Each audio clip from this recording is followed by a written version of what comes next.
Welcome to the Riverside Project podcast.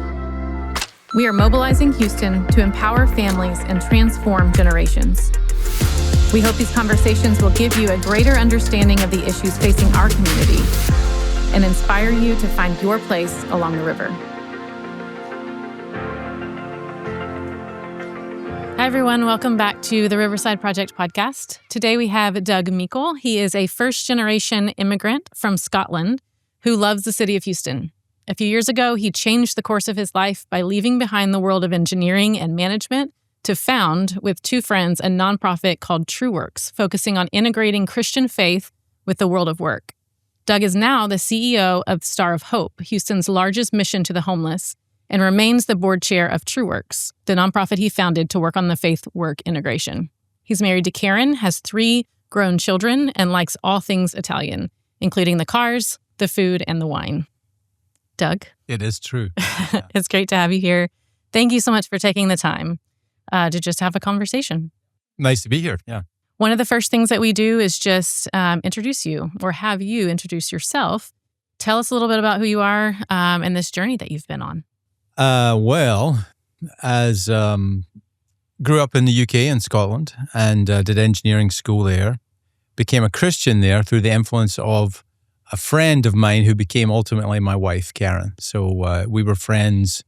I say that we were friends before we ever dated, but Karen sometimes says that that's not true. But anyway, the point is that she was someone that I really admired how she had dealt with a tragedy in her life. And she just was able to show me there was a way of dealing with tragedy that could be constructive and hopeful even. And that was really something that changed my life. Her witness to me and also the witness of my mother-in-law. So that's kind of the first part of my life is really all about that, becoming a Christian, and then eventually even going to seminary, because after engineering school, I felt, even though I was working at the time, I felt it was kind of God's calling my life to do that. But the strange thing is that after that, I had a choice of a couple of different things and eventually chose to go and be an engineer and come to Houston. And that was 33 years ago. And sort of a second act of my life was really much about being in the engineering business and working around the world. I was in oil and gas business, which in those days, I'm not sure it's the same now, but in those days, that was a typical career you had in different places around the world. So we did that up until about 6 years or so ago. And then Karen and I had been talking about what would we do with a third act of our life. And we wanted to give something back to the city of Houston. Houston had been an incredible place to us, an incredible gift to us. And as Karen and I often talk about, there's no version of our life that we could have imagined that would look like this when we were kids, when we first met each other. So we just felt Houston had been this kind of, strange to say this kind of magical place that had really been a blessing to us, and we wanted to give something back. So initially that was teaching at church, and then ultimately founding that small nonprofit about integration of faith and work. And then laterally I just joined Star of Hope only 4 months ago. So still kind of coming to terms with that. And that wasn't really something I was seeking, but Karen and I have always had this kind of basic, and I hope kind of unspectacular kind of, we'll just take the next step that God puts in front of us. Mm-hmm. As the kids say today, we're not very ghosty. We're not kind of like the God doesn't speak to me every morning, but sometimes he makes clear what the next thing to do is. And what I think he made clear to us was the next thing to do is to serve the city of Houston. And eventually at the Star of Hope, that was something that really convicted Karen and I that if we're going to serve the city of Houston, that's one of the best Christian platforms with which to do it, Yeah. It's great. It's a long journey with lots of twists and turns, and love that you found yourself here in the great city of Houston. Yeah, no, Houston is an awesome place, and like I always say, no one comes here for the mountains, but they come here because you can find a really great way of life here. It's a tremendously vibrant, diverse, welcoming city, and not everywhere is like that, and I was really glad to find this place. Yeah, it's good. Tell me a little bit about TrueWorks. Yeah. What motivated you to start this nonprofit? Was it, what was the thought behind it, and what was it seeking to accomplish in the city? So actually the genesis of that goes back more than 10 years ago and goes to the Netherlands. Karen and I lived there for 5 years. I was running a industrial maintenance business in Europe. Got a worldwide footprint, but mostly Europe. Going to church there. Going to church in the Netherlands is a different experience than here. Only 2% of the people, only 2% of the public there go to church on Sundays. You're living in a post-Christian society. Right. So post-Christian, it's almost become pre-Christian. It's like it's like St. Paul visiting the early European cities. They were kind of ready for a different spiritual message, and I think that's probably true of many of the cities in Europe now. They've become so post-Christian, they're pre-Christian. However, we had a great little church that we went to there, and my pastor at the time, a guy, Tim Blackman, handed me this book, and he said, it's Tim Keller's Every Good Endeavor, and you know about business and you care about young people. Why don't you teach our young adults this book? So the thing about that was kind of interesting to me was asking them at the start, what did they think about faith and work? And what did they think about, how did their work integrate with their faith? And the theme that bubbled up most often was, ultimately, does my work mean anything at all? Does it mean anything? Or am I just waiting till Jesus comes back and then all the good stuff will get done then? Yeah. Can there be a way to find meaning in the work that we do every day today? Now, that was a pretty challenging thing for me. I had not really spent a whole lot of time thinking about it myself, but to try and help those young men and women solve that, I had to somewhat solve it for myself. And that really changed what I thought I was going to do with the rest of my life. Coming back to Houston, reinforcing that, I go to First Pres here in town, and they had a similar program starting. And I said, hey, I'd been part of this thing in Holland. I can help. Doing the same exercise with the same kind of cohort of people here in Houston, it was just really striking that exactly the same questions showed up, And these are all folks that are under the age of probably 35 saying, does my work mean anything at all? Yeah. Yep. A different set of questions, I think, than was typical of my generation. Yeah, these are my kids I'm talking about, kind of. These are folks the same age as my children. So in my generation, that probably wasn't something we thought much about, but it's certainly top of mind today. Yep. So it was really to try and, we did a couple of programs there and trying to, at First Pres, and we want to try and increase the impact of those programs. So we figured that starting an independent 501c3 was the way to do that. We did that 3-some years ago, and made some progress since. So still, that was really the motivation, if you like, to try and find a way of communicating a deep and powerful faith to those most longing and yearning for it, Yeah. It's such an interesting concept too, because we, especially as Americans, but probably globally, no matter where you are, you're trying to put everything in kind of categories, right? Yes. My faith is here, my work is here, the rest of my life is here. And I've heard you say before, it's not even just faith and work, it's faith and life, the rest of my life. Sure, yeah. And I, for people who work in the church or grew up in ministry or are seeking a role in ministry, all of those things are together. But what about all of the other people who have lots of different jobs? I come from a medical background.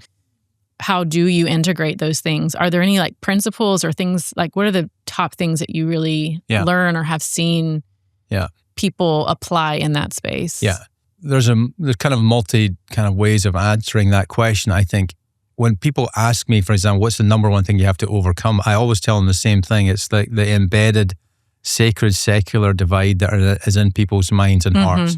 And that's not just Christian, not just non-Christians. That's deeply formed inside of Christians as well. Right. So breaking down the barrier between the concept that there are some things in life that are sacred, others that are secular, is one thing you have to really overcome right at the start. And some traditions, I think some churches do a better job of that, are much more embodied in their expressions of the faith.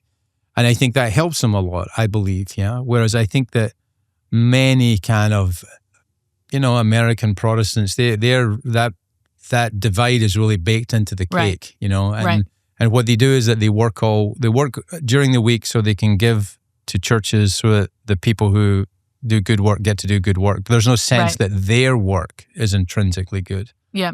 So I think that first basic principle of trying to break down that sacred-secular divide is incredibly important. Mm-hmm. And I think beyond that, it's a matter of kind of taking some time to sit with that in your own profession, or in your own vocation. Because also I've learned the last 8-10 years I've been doing this. I mean, you know me a little bit. You know I'm an engineer, and engineers always think they're the most clever people around. Yeah, they can fix any problem, or what at least they think they can. Right. But what you discover, I think, is that you could be a pretty good engineer, but you don't really know anything about medicine. Mm-hmm. You know, and so kind of yelling at medical professionals from the sidelines, do a better job, is really not kind of appropriate. You have to let that kind of deep gospel message sink into the vocation that you are called with. Mm-hmm. called to do. And that's not something that's, maybe I can help with that a little bit, push you along, guide you along a little bit, but you're the one that knows the technology. You're the one that knows the calling. You're the one that knows the systems in which you work. That's something that only as a practitioner do you really know that.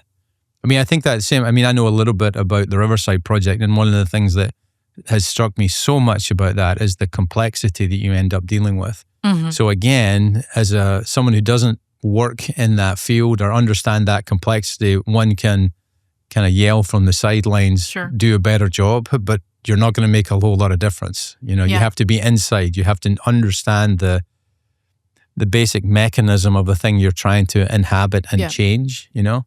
Yeah. It's almost like you're not giving someone a new set of like practical things to go and live out. What you're saying is, here is a framework for how to see what you do differently. So we always say is that in that part of my work, we quickly realize that what people come for is that they want Doug to desperately tell them, here are the 5 things you need to do to be a good Christian at work, or be a good Christian anywhere, right? Right. And we've ended up saying it's not about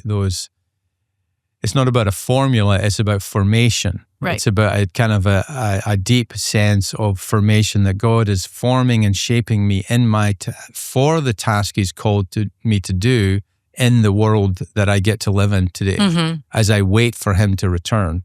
That there's a sense of kind of patience there that I think is appropriate, and I kind of, if I can say this word here, eschatological perspective, right? It's a perspective that understands there's an end coming that is good and true, and we work towards that end, and we wait patiently for it while we work expectantly for it, you know? Right. Yeah. It's almost, I was going to say, just not just what is God doing in me in this space, but what is He actually doing in the world? What's that bigger picture? Like you said, the 100%. eschatological aspect of what is He actually accomplishing in the world, and how do I get to be a part of that? That becomes a really cool conversation to have. For sure. And I think we also, as American Christians, commonly have a pretty narrow perspective of what God is doing in the world. We kind of limit it to what He's doing in me, or in my friend, or in the congregation of which I'm a part. But what God has actually revealed to us in Christ, and then also in the Bible as it witnesses to Christ, is that God is reconciling all things to Himself, and that all things is not all people; it's all things. It's the entirety of all life here on earth, and that when one gets that perspective, then work takes on a completely different perspective. Yeah, it's like my role as the one who designs a road or picks up the trash, or my role as a nurse, or my role as a doctor, or my role as a lawyer. These things all take place within an ongoing mission that God has to redeem all things. And that suddenly one's work is different then. Yeah. Yeah. And you do it with more this hope, I guess, and this feeling that it's not all on my shoulders. There's something already happening that I'm just joining into. You're just joining into. Yeah. Yeah. And I believe oftentimes people underestimate the power of that. You know, we live in a world that is depressed, isolated, lonely often. Why is that? I think partly it's because folks are carrying a burden that they were never designed to carry, you know? And specifically, I think this perspective basically takes away a bit of that burden. It makes life a little bit more manageable when you've got your part to carry, but you don't need to carry the whole thing. And I think I just think that's a wonderful thought. And you see it, I see it every year as I help people with this, how they discover that. And it's really a joy to them. It really is. Yeah. Yeah. And when we get to do it, I think alongside other people that have a similar mindset in that way, that, there's something happening in our world that is actually restorative. Yeah. And I have my part in it. Yeah. And then my friend next to me and my neighbor has a part in it too, that we can actually join God in what he's doing, but also join one another to that work too. Yeah. It's we are beautiful. not meant to be alone. Yeah. Yeah. And really cool. Again, that's kind of a statement that we read past often, but we are not meant to be alone. We are meant to worship together. We're meant to do work together. We're meant to live together. That is this very stuff of life, Yeah. Yeah.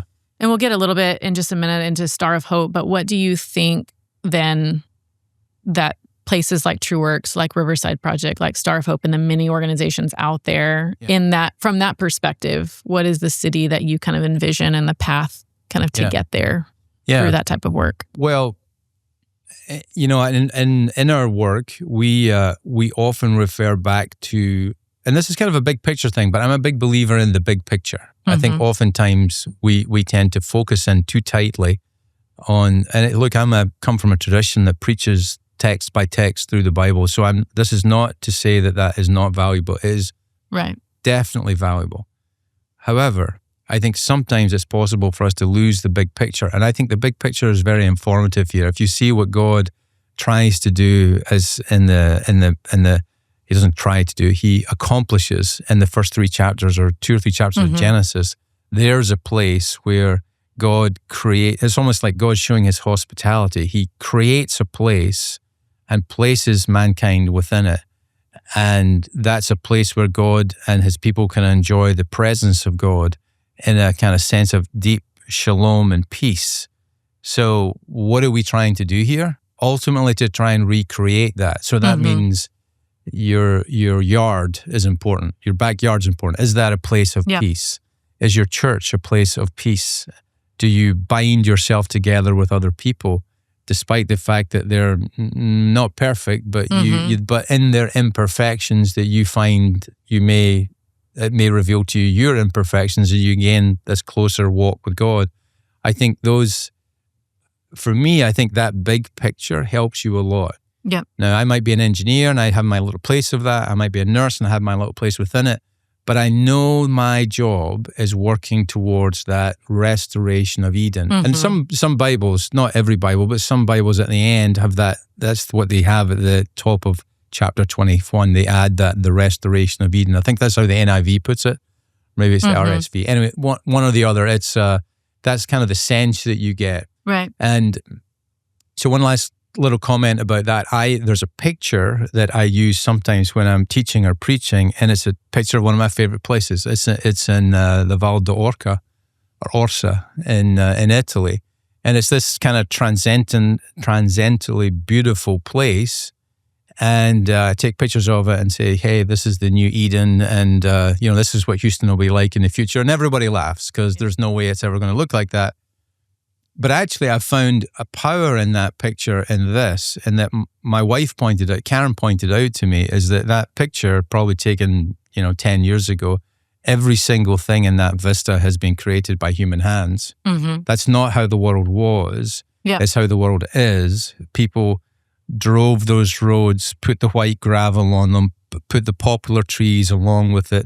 The new wheat of that picture has been planted and prepared by hands.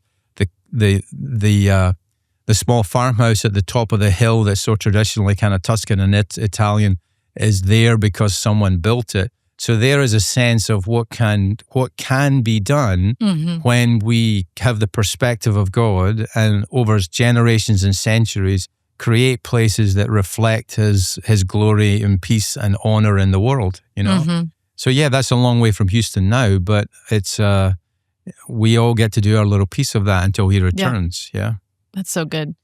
We might have talked about this before or previously, but there's a quote that really was very formative for me that John Tyson talked about how, the world was created beautiful and good. The fall came in Adam and Eve. God always has had authority in the world. Yeah. He never has lost authority in the world, but we did in the fall. And what Christ is, came was to redeem that and give that authority back to us. That's something that motivates me and the work that we do, and how, our team works, is that we don't realize the authority that we have been given in the world. And it's not an authority that grabs. It's not an authority that shakes its fist. It's an authority just like Jesus laid down his life. It's a sacrificial type of power, I guess. And I think that that's really helpful as a Christian in the workplace. Whether you're a nonprofit leader or a doctor or whatever, you have some sphere of influence. Sure. And we actually have an authority to restore, whether it's a human body or a city or a foster care system or a homeless. Well, exactly. You have the authority to restore. You have that, and you have that agency and power. There's a byproduct to that, I think, and that also that agency and power, used the right way, restores dignity to the person too. When one uses one's power for good ends, for God-given purposes, it restores dignity to the person who wields that power. And I think that's, if you like, a mandate for action. In good action comes dignity, I think. Yeah. So tell me a little bit about Star of Hope. What motivated that transition? What has that transition been like? And what does your work look like there? What does my work look like there? Well, the transition was a bit of a surprise, and it came because I teach Sunday school at church, and by coincidence, there's a lady in my Sunday school class who was also on the board of Star of Hope, and she approached me to say, "Look, I really think you should, as the Hank Rush is the person who's really brought obviously Star of Hope to the prominence that it has today. He's retiring." And they needed someone to replace him. She said, "But you need to look at this." And my first reaction was, "What do I know about the homeless?" I really truly know very little about the homeless at that point. But I said, "Look, for you, I will talk." So I talked to the board a little bit, members of the board, and I started to see a clearer picture why I'm sort of the right guy for the right moment. And at that point, it was again going through with Karen, if we really want to serve the city, this is a platform. This is kind of a unique platform, and I think the scale of Star of Hope is relatively large for a Christian nonprofit in this city, and it's something with this in marketing terms. This incredible brand. People always know of the name. Yeah, they might not really know what we do. But we also are thought of as doing good things. So I think that's a neat thing. So that was really eventually saying, and it's sort of two entities as well. I should say that. Maybe that's also something that convinced me.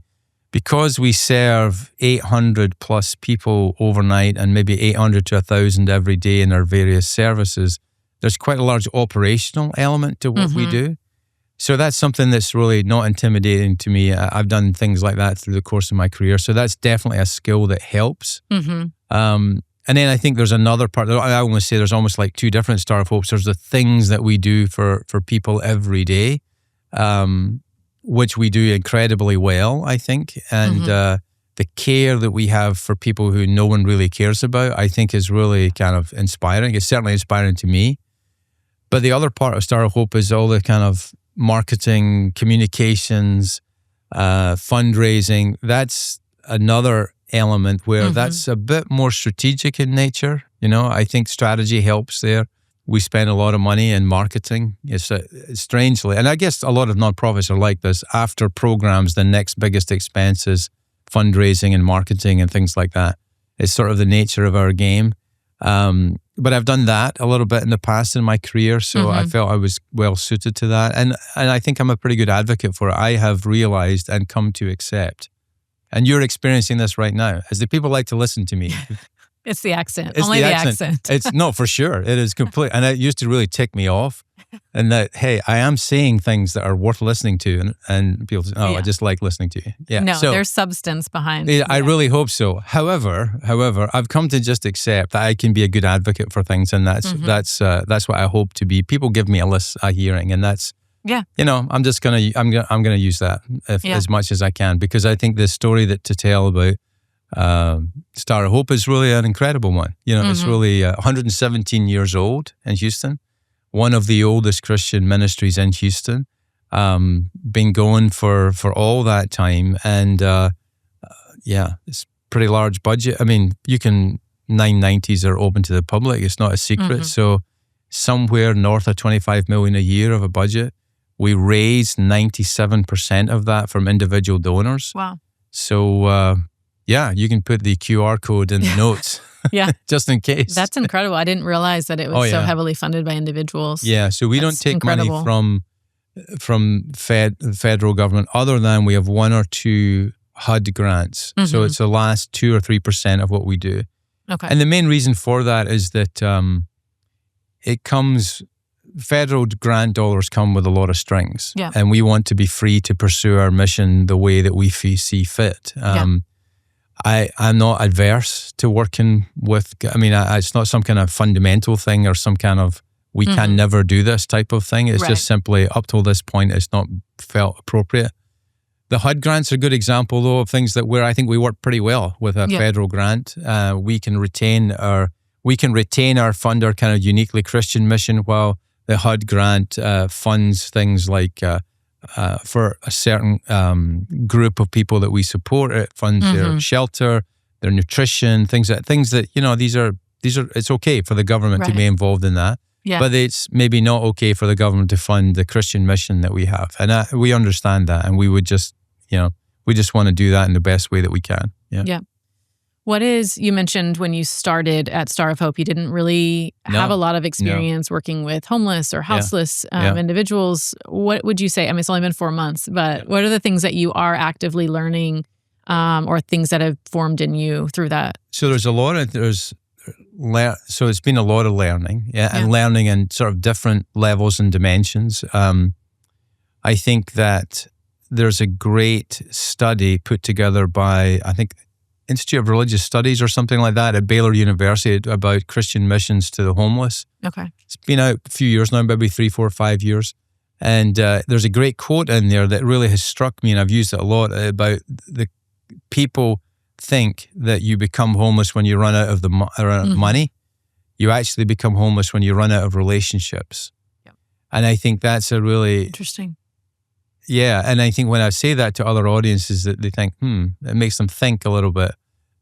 Because that is true, is that actually it may be your addiction has kind of burned those relationships. It may be other things in your life that have burned those, but you become homeless because there's nowhere else for you to go, and there's no relationship in your life that will support you.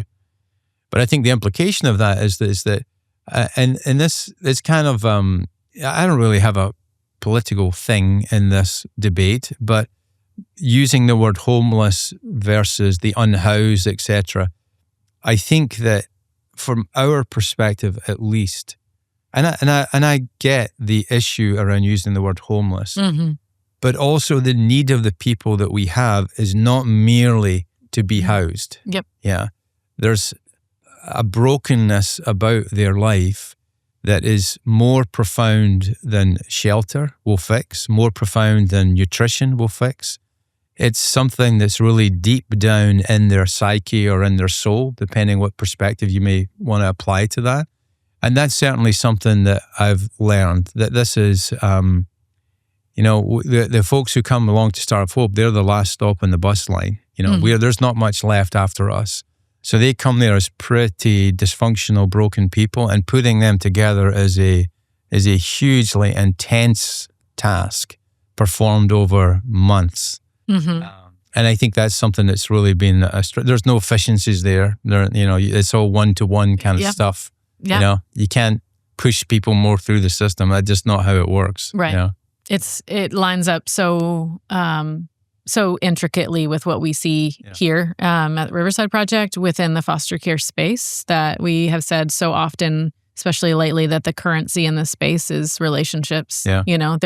Money is needed and lots of to run organizations and programs and things like that.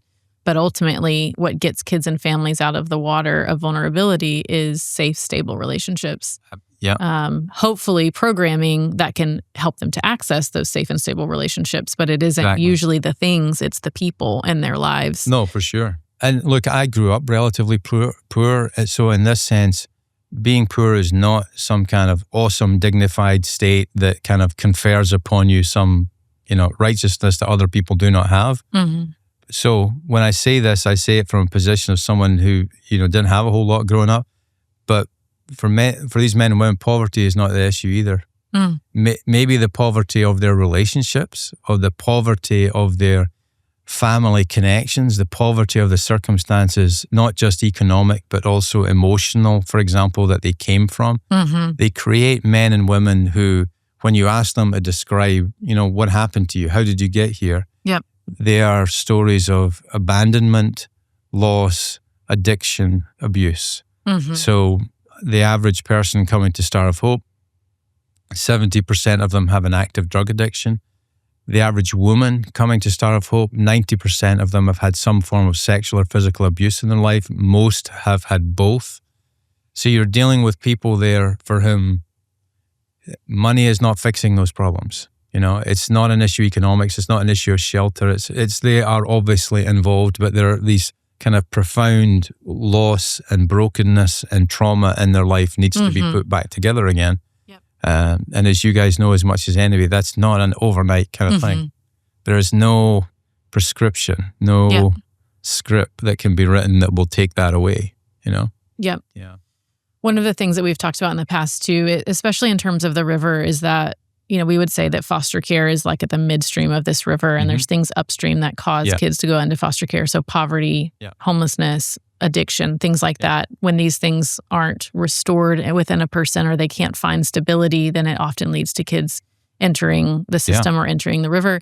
And then lots of things that happen downstream when kids and families don't find stability on dry ground. And then this cycle kind of continues like a lazy river.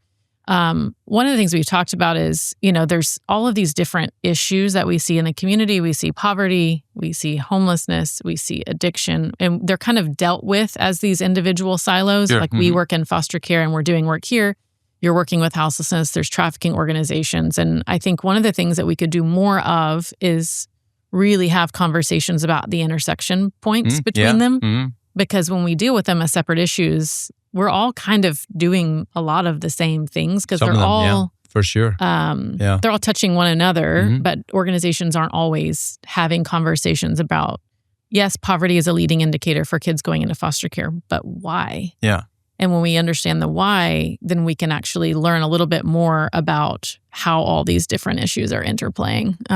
So one of the things that you've done that I think has really been helpful to me is that whole image of the river, and you once told me that it wasn't necessarily original to you, but you've used it well, I think, helps you see that there's a system out there, and you can be as good as you can be at your piece and fixing your piece, but it won't ultimately fix things, because there are upstream and there's upstream sources and downstream consequences of what you are seeing in your part of the river. And I think, so here's an invitation for you. I want you to come to Star of Hope and talk about that, because I think it's very relevant for us too. There are reasons why people become homeless.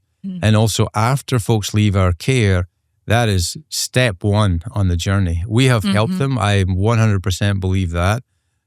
However, life is long, and I think it's a long journey from after you've left the care of the Star of Hope to being a flourishing, fruitful, and just human being, And I think that's something where I've actually mentioned to my team a lot about Riverside Project, because I really think that's helpful. It's also helpful in the sense it's a platform for other folks being engaged and involved, right? It stops being an issue of a kind of scarcity mentality of what's mine is mine, and I'd like more of yours, to being, okay, here's a system that we inhabit that we love to change. Why don't we try and all take a piece of this and pull in the same direction? Yep. I think that being a catalyst for that, I think also it's occurred to me that there are few opportunities to be that as Christians, I think. And I think you've established a position, I think, in the foster care system that can be that catalyst. And I think we would love to emulate what you've done. We're kind of fortunate. I think we've got some scale.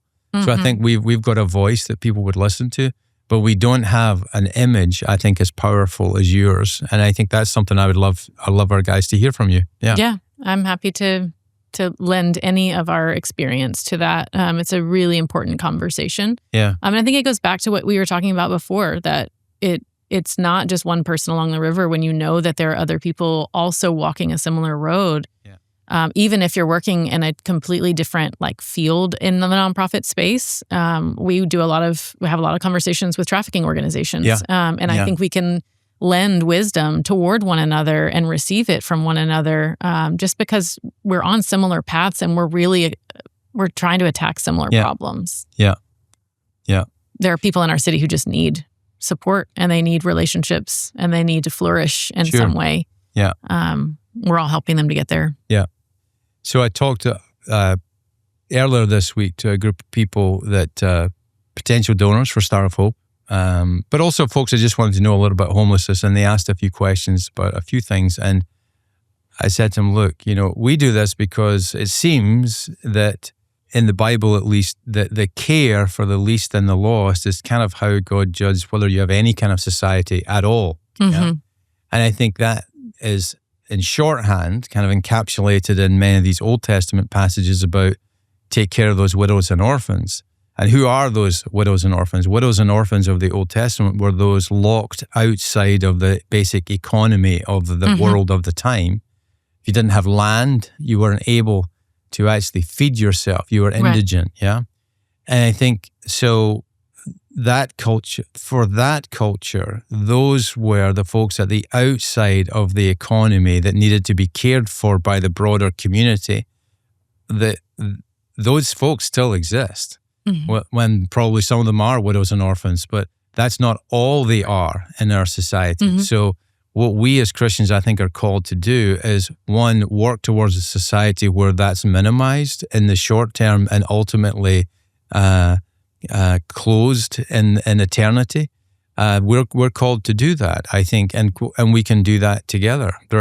There's plenty of opportunity in Houston to work together towards that, Absolutely. Yeah. I think we could keep talking all day about these things, and hoping to come up with some new strategies and maybe reinvigorate old strategies for how to do that. But as we wrap up our time, maybe we'll have to do a part 2 in the future. We usually wrap up with 5 kind of rapid fire questions, just getting to know a little bit more about who Doug is. What is your go-to leadership book? You mentioned the Tim Keller, Every Good Endeavor, which I do recommend. Yeah. One wonderful book. Any other go-to leadership books that you'd recommend? There's a books by David Maister, who was at Harvard. One's called True Professionalism, and the other one's Managing a Professional Service Firm. I thought, especially the first 100 pages or so of that, I thought as a business leader, very simple, but also straightforward and very good. Mm-hmm. The other author is a business book is a guy called Clayton Christensen, and he wrote several books on business improvement. He was a pretty faithful Mormon, was also at Harvard, got the chance to meet him once for lunch, and those were great books for an engineer because they were very engineering-y, so those were good. But I am not a big leadership book person. You can share the book that you recommended to me that I've been reading. Oh, really? So I'm just going to turn this back over to my mic. The Patient Fervent of the Early Church that you mentioned. Yeah. Can you share a little bit about what that book entails? I won't do it justice.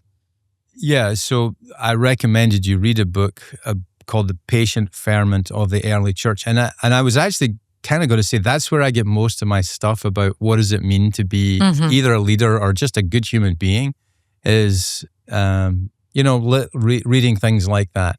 So the Patient Fervent of early church is the sort of premise is that a lot of people talk that they would like to recover a sense of the early church in their current churches. And what they mostly mean by that is you could kind of picture people speaking in tongues or jumping up and down or doing something like that. And there probably was a bit of that there certainly was a bit of that in the early church. But actually what this book does is allow the early church to speak for itself. So you hear Irenaeus speaking, you hear Tertullian speaking, you hear Chrysostom speaking, all these early church fathers, Augustine a little bit, he's a bit later, of course. But you hear them speak, and there's 2 themes in how they speak. One is patience, They have a patience in the sense of no one had goals there to have, 200 more behinds on seats by the end of the year. They just did not think like that. They did not think like that. And it gave them a sense of eternal patience about what they did. However, there was this fundamental ferment, this living thing that was going on in their communities that turned out to be pretty irresistible to the cultures around them. And there's maybe a third theme in there as well. That's not in the title, but the third theme is that was how they lived, that was deeply attractive to others. Yeah. So the early church was attractive to women because in the early church, a woman had equal status to the man, equal status to at some kind of foundational level. Folks will argue whether there was some functional difference there, but there was no kind of hierarchy there, fundamental hierarchy between male and female. Now that was deeply attractive to women for whom they were clearly second-class citizens within their culture, right? And had to endure all sorts of things in their culture that, as Christians, they just didn't need to endure. Yeah. So that kind of thing of, if that's a leadership book, I don't know, but it's certainly something. Maybe she can scratch the leadership aspect of that question. Something like that, yeah. But it is a wonderful book, though. It's a great book. Very, very helpful. Yeah. Very formative for what we want our community to be and what I think the church can be in the type of society that we currently find ourselves in. Yeah. Well, that's right. So I'm jumping around here. I'm not asking you to answer your 5 questions, but I've got into the habit now of telling the folks at Star of Hope, we are the evangelism of our time. Mm-hmm. Why is that? Because, I have children that are kind of 33, 31, and 26. And they're like many of their peers. My kids are doing okay with church, but they've been burned a little bit by the church preaching one thing and clearly doing another at times.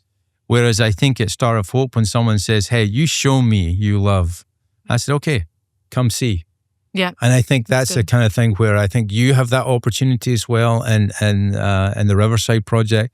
To see people who love enough to sacrifice enough that others may flourish, that's a pretty powerful thing, I think. And that ultimately is really the patient ferment of the early church too. Those men and women took kids that were being left by the side of the road to die. So they took them in to form them and shape them and allow them to flourish into adult human beings. That's a wonderful thing that you cannot deny. Yeah. Yeah. Yeah. That's good. Okay, the last 4 are going to be actually quick fire. We'll see. If you had to describe your vision for the future of Houston in one sentence, what would it be? God's people enjoying God's presence in a place that they have created for that purpose. Yeah. Okay. Is there a personal motto or mantra that guides you in your personal life or your professional work? Well, this means nothing to anyone who hears this, but my dad, who was a construction worker, had this mantra, which was, first, always clear your feet. And that's been, people who know me, my kids will know I say that all the time. And what does that mean? It means most of the time, okay, there's stuff that you've got to clear up first before you can make progress. And I'm pretty big on that. There's some things that are kind of, you can't make progress without kind of clearing the path to progress. And that means nothing in any other context in my family. So forgive me for that. No, that's great. I love it when that happens. It means something to you and means something to me. So is there something in Houston that you've always wanted to do but just haven't gotten around to doing it? You've been here a while. I've been here a while. However, there's a couple of nice gardens in Houston that I've never visited. There's one on Kirby. Wasn't that where I'm a Hog's garden or something was Maybe, there? I don't think know. So. And then there's one up on, and I'd love to see that. And I've never done that. And I should do that. My wife would do that with me, and I've never done it. Yeah. Yeah. Well, take care and I should do that. Yeah. Do it. Take care. Last question. What is the best piece of advice that you've received that you still think about today? Okay. So I worked at Halliburton for a number of years, and the longest serving CEO of Halliburton was a guy called Dave Lassar. He does something else now, but he was there for a number of years. And I was in one of these management development type things once, and not me, thankfully, but a bright-eyed young management trainee, he said, "Do you have any questions for me?" Stuck his hand in the air and said, "Hey, what do I need to do? What's the best quality I have so I can have your job one day?" And Dave Lassar said, what you need to do my job is the capacity for unlimited disappointment. And I think there's an element of truth to that, is that in leadership, you have to have a lot of capacity for disappointment, because nothing ever turns out exactly the way you want it, or when it does, it's a rarity. If you've led anything that's of any scale at all, most of your day is dealt with people telling you how bad things are of one various theme or another. And you have to have a pretty big capacity to shake that off and see either the good that you're achieving or the goals that you are achieving, and leave behind. I mean, you care about that stuff, but if you let it define you, that's not a good place to be. So I think that was said with a little bit of sarcasm, but also with a whole lot of wisdom in it as well. Yeah. Yeah. Absolutely. Well, thank you so much, truly. You're so welcome. For spending so much time with us. Yeah. For investing, not just this time, but for investing in me, investing in our staff in many ways, and just being an example to us. So really grateful and excited to continue to work together. Yeah. See you next time. To those listening, we hope these conversations have inspired you to find your place along the river. And we welcome you to join us in bringing hope and renewal to the city of Houston.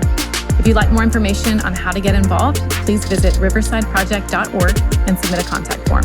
We'll see you next time.